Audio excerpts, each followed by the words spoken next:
Love can be sweet, but love can also be dangerous when it blinds the eyes. Ada believed she had found the man of her dreams, but she did not know she was walking into the arms of death. This story will show how happiness can suddenly turn into horror, and how greed can push men into darkness that no charm can clean. Once upon a time, in a small village in Benue State, there lived a young woman called Ada. Ada was 24 years old, slim, and beautiful in a quiet way.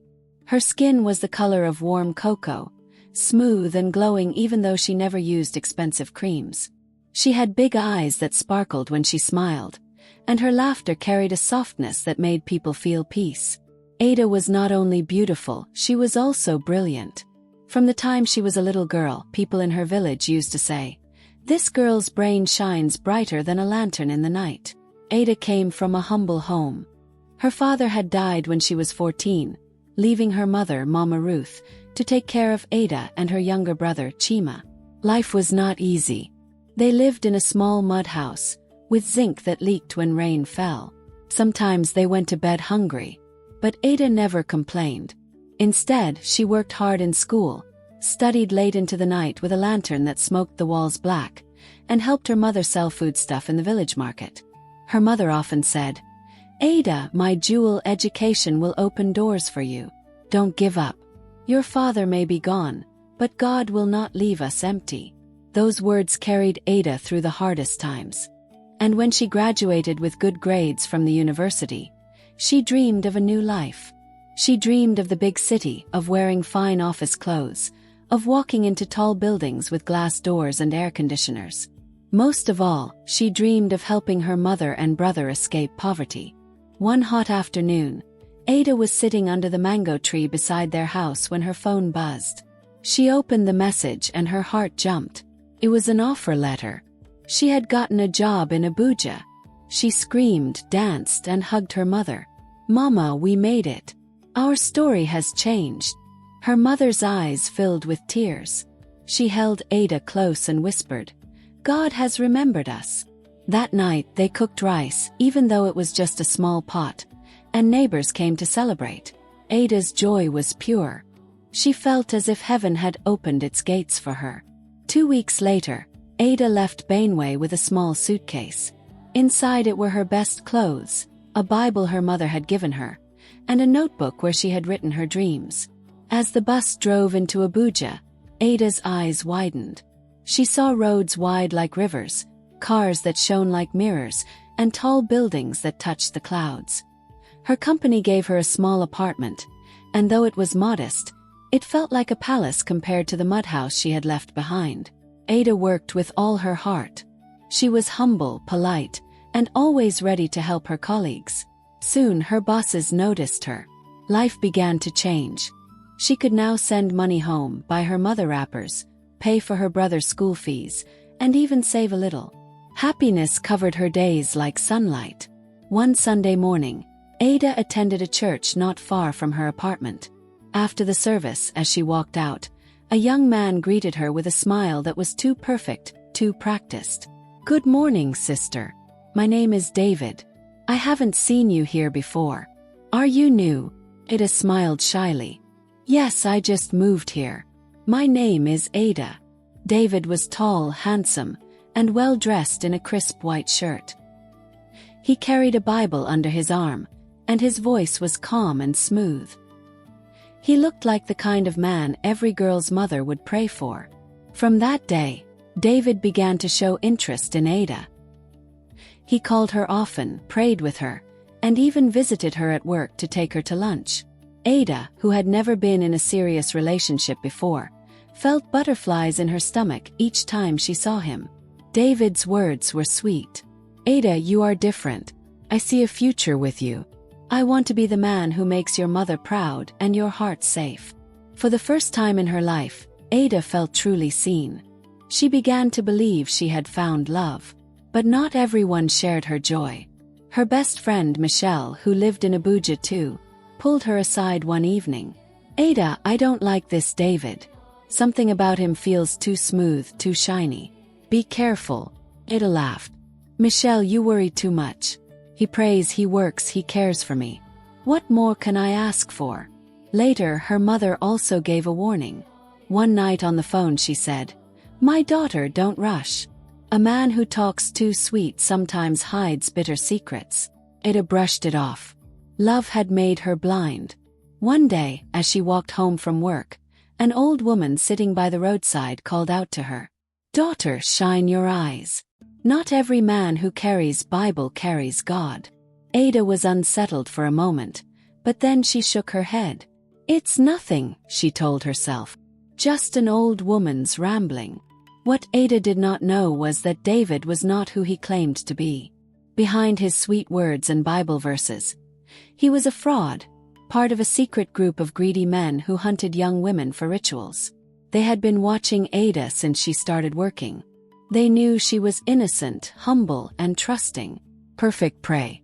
At night, while Ada dreamed of a wedding dress, David sat with his friends, plotting her death. "She is the one," he told them. "She trusts me already. Soon the sacrifice will be complete, and our wealth will multiply." The men laughed, clinked glasses, and celebrated. Meanwhile, Ada's love grew deeper.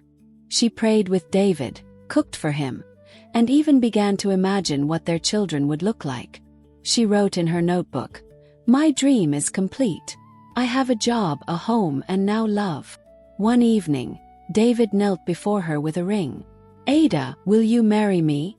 Her eyes filled with tears. She nodded. "Yes." He slipped the ring on her finger, smiling, while in his heart he thought, "Your blood will make me rich." That night, Ada called her mother with joy. "Mama, David proposed. I am engaged." Her mother's voice was heavy with silence. "My daughter, I warned you, but may God protect you."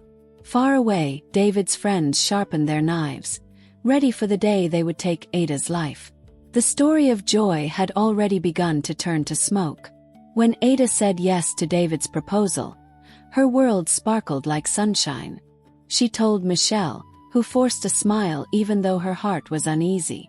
She told her mother, who prayed hard but felt a stone of worry in her chest. Soon, Ada's colleagues at work gathered around her desk to see the shiny ring on her finger. "Wow, Ada, you are lucky," one of them said. "He is tall, handsome, and godly," another added. Ada laughed shyly, but inside she felt proud. For once, she thought, her life was moving in the right direction.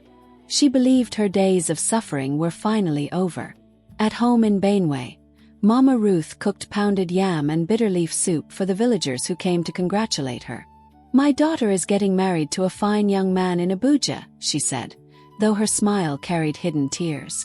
But while Ada dreamed of wedding gowns, David lived in a different world. At night, he sat with his friends in a secret house where wine bottles lined the tables and laughter filled the air. There was Emmanuel, William, Kelly, Edward, and Richard, all young men who once lived ordinary lives but had sold their souls for wealth. "Is it settled?" Emmanuel asked, his eyes sharp. David nodded. "She trusts me completely. The day is near." The men cheered. They knew what awaited them. Houses in Maitama, cars with leather seats, trips to Dubai, women at their call. All of it would come from Ada's innocent blood. They went to see their priest, a dark man with marks on his chest and eyes that seemed too deep for a human. He sat before a shrine where candles flickered and skulls lined the walls. "She is perfect," the priest said after David explained. "A pure heart, a trusting soul. The spirits will accept her. Prepare her well. Do not let her suspect." David began to spoil Ada more than ever. He took her to restaurants, bought her dresses, and spoke endlessly about their future. "Our wedding will be the talk of Abuja," he said one evening, holding her hand. Ada blushed. She was living in a dream. She didn't notice the way his eyes sometimes grew cold when she looked away, or how he disappeared for hours without explanation. Michelle noticed. "Ada, please," she begged. "Wait. Something about him doesn't feel right." But Ada shook her head. "Michelle, stop. Why can't you be happy for me? David is a good man." Her mother too called again. "My daughter, listen to me. Marriage is not a race. Pray more. Watch more. Don't be blinded." Ada sighed. Mama, I know what I am doing. Trust me. 2 weeks before the tragedy, Ada walked home from the market one evening. The same old woman she had seen before was sitting by the roadside, her eyes sharp as fire. Daughter, she called again, don't follow the path of sweet words. Blood hides behind them. Ada shivered. Why are you saying this to me? The old woman only smiled sadly. You will remember my words when it is too late. Ada hurried away, her heart beating fast. But she quickly pushed the thought aside. It's just nonsense, she whispered. One Friday evening, David came to Ada's apartment with flowers. Ada, he said softly, I have arranged a special prayer retreat for us. I want us to start our marriage with God at the center. Tomorrow I will take you there. Ada's heart melted. What could be wrong with prayer? She agreed, and early the next morning, she dressed in a simple white gown and followed him. They drove far past the busy city, into quiet roads, and then into thick bushes. Ada grew uneasy. David, where are we going? This place looks strange. David smiled tightly. Don't worry, love. The retreat is in a private place. When they reached a compound with high walls, Ada's chest tightened. She stepped out of the car, and before she could speak again, she saw strange symbols on the ground. Men stood waiting, their faces hard. David, what is this? She whispered. David didn't answer. He only took her hand roughly and pulled her inside. The shrine was dark. Candles burned red. Skulls sat on shelves. The priest stood in the middle, his eyes glowing. Ada froze. David, what's happening? David's face was cold now, no longer sweet. Forgive me, Ada. But your blood is my ticket to greatness. Her scream pierced the night, but no one outside heard. The men circled her, chanting, their shadows dancing on the walls. The priest raised a knife, and before Ada could break free, pain shot through her. Her blood spilled on the ground. The men knelt quickly, smearing it on their foreheads. They drank from a calabash filled with her life, their voices roaring as the spirits accepted the sacrifice. Ada's body dropped to the floor, still, her eyes wide with shock and betrayal. The next day, the men's lives changed. William drove into town with a brand new Jeep. Emmanuel bought a mansion in Maitama. Kelly wore gold chains that glittered under the sun. Women followed them, calling them kings. David too became rich overnight. But his wealth carried a stench no soap could wash away. They laughed together in clubs, their pockets filled with dollars. To outsiders they were gods. But in Ada's mother's house, grief swallowed everything. When Ada's coffin was brought home, Mama Ruth wailed until her voice broke. She tore her clothes, beat her chest and cried, "My daughter, my jewel, they killed you like a goat. They took your trust and turned it to ashes." But after the tears came fire. On the day of the burial, Mama Ruth placed 2 things in the coffin, a whip and a machete. She lifted her hands to the sky and shouted, "Ada, my child, do not rest. Please, hunt them. Do not forgive. Do not sleep until their blood flows as yours flowed. Let the earth carry my curse. Let the heavens seal it. Rise, my daughter. Rise." The villagers trembled. Some whispered, "This is no ordinary cry. This is a curse." That night, thunder rolled without rain. Shadows stretched long in Ada's room even though no candle burned. In dreams, her mother saw Ada's face, pale, bloody, but her eyes burning with fire.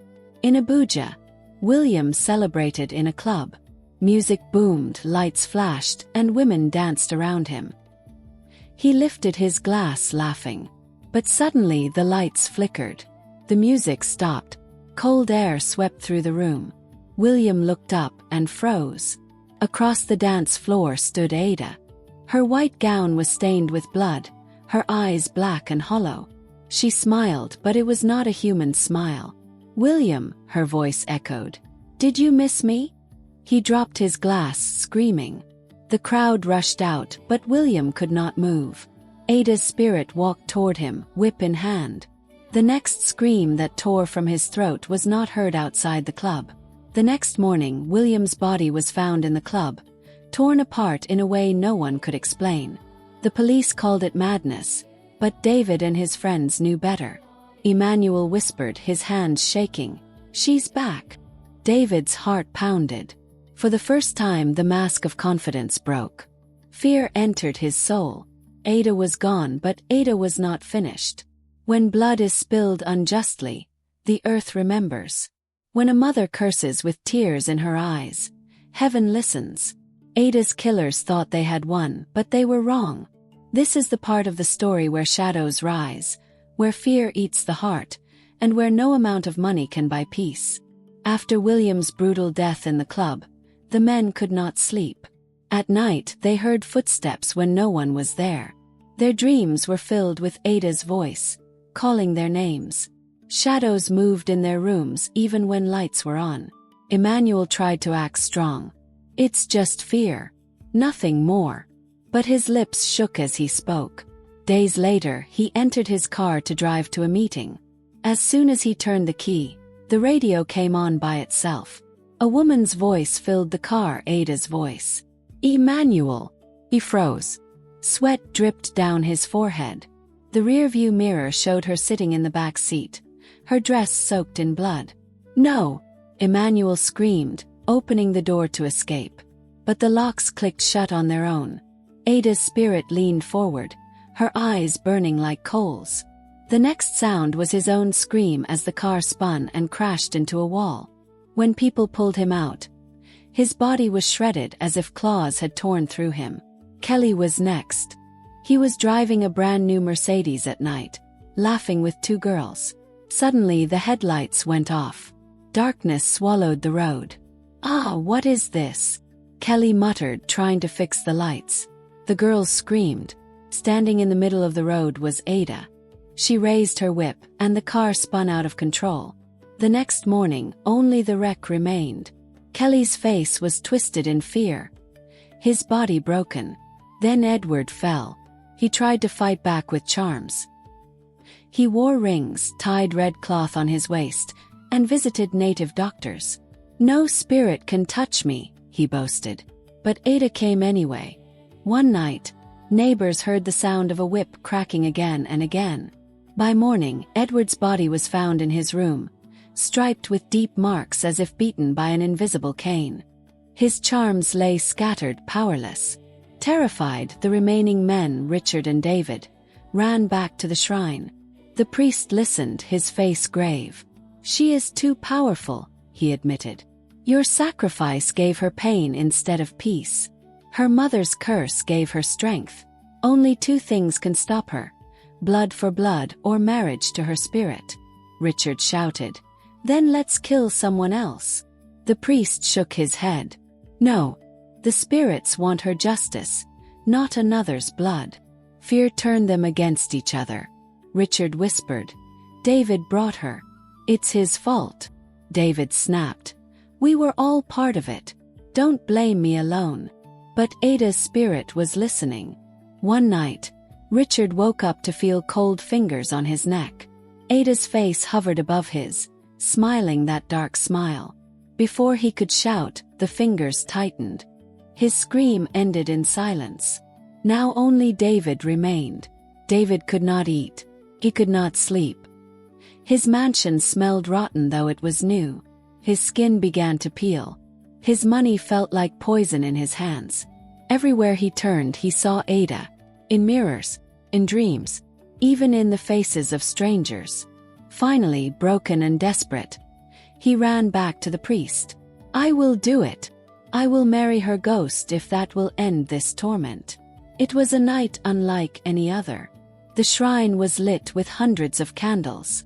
David stood shaking in a black suit, sweat pouring from his face. The priest began the ceremony. "Do you, David, take this spirit to be your wife?" A cold wind blew and Ada appeared, pale, bloody, yet beautiful in her ghostly way. Her eyes locked on David's. I do," David whispered, his voice cracking. "Do you, Ada, accept him as your husband?" the priest asked. Ada smiled for the first time since her death. "Yes, I accept." The candles flickered wildly, and the whip and machete placed in her coffin vanished from the shrine floor. Ada's spirit sighed, her face softening. Slowly she began to fade. At last she was at peace. But peace never came to David. The marriage freed Ada's spirit, but it did not free him. His wealth crumbled. Police discovered his fraud. He was arrested, disgraced, and thrown into prison. There, sick and broken, he died a lonely death. His riches could not save him. One night Michelle dreamed of Ada. She was no longer bloody. She wore white and smiled with peace. "Thank you," Ada whispered. "Live well, my friend." Michelle woke with tears. Months later, she married a good man who loved her deeply. When she gave birth to a baby girl, she named her Ada, to keep the memory alive. Not every man who prays is good. Not every sweet word is true. Love should never blind your eyes to danger. Listen to your mother, listen to wise friends, and pray before making choices. If you have not subscribed to my channel, you might not hear my voice again. But if you are, then you are growing every day. Check my page for more interesting stories. Thanks for watching.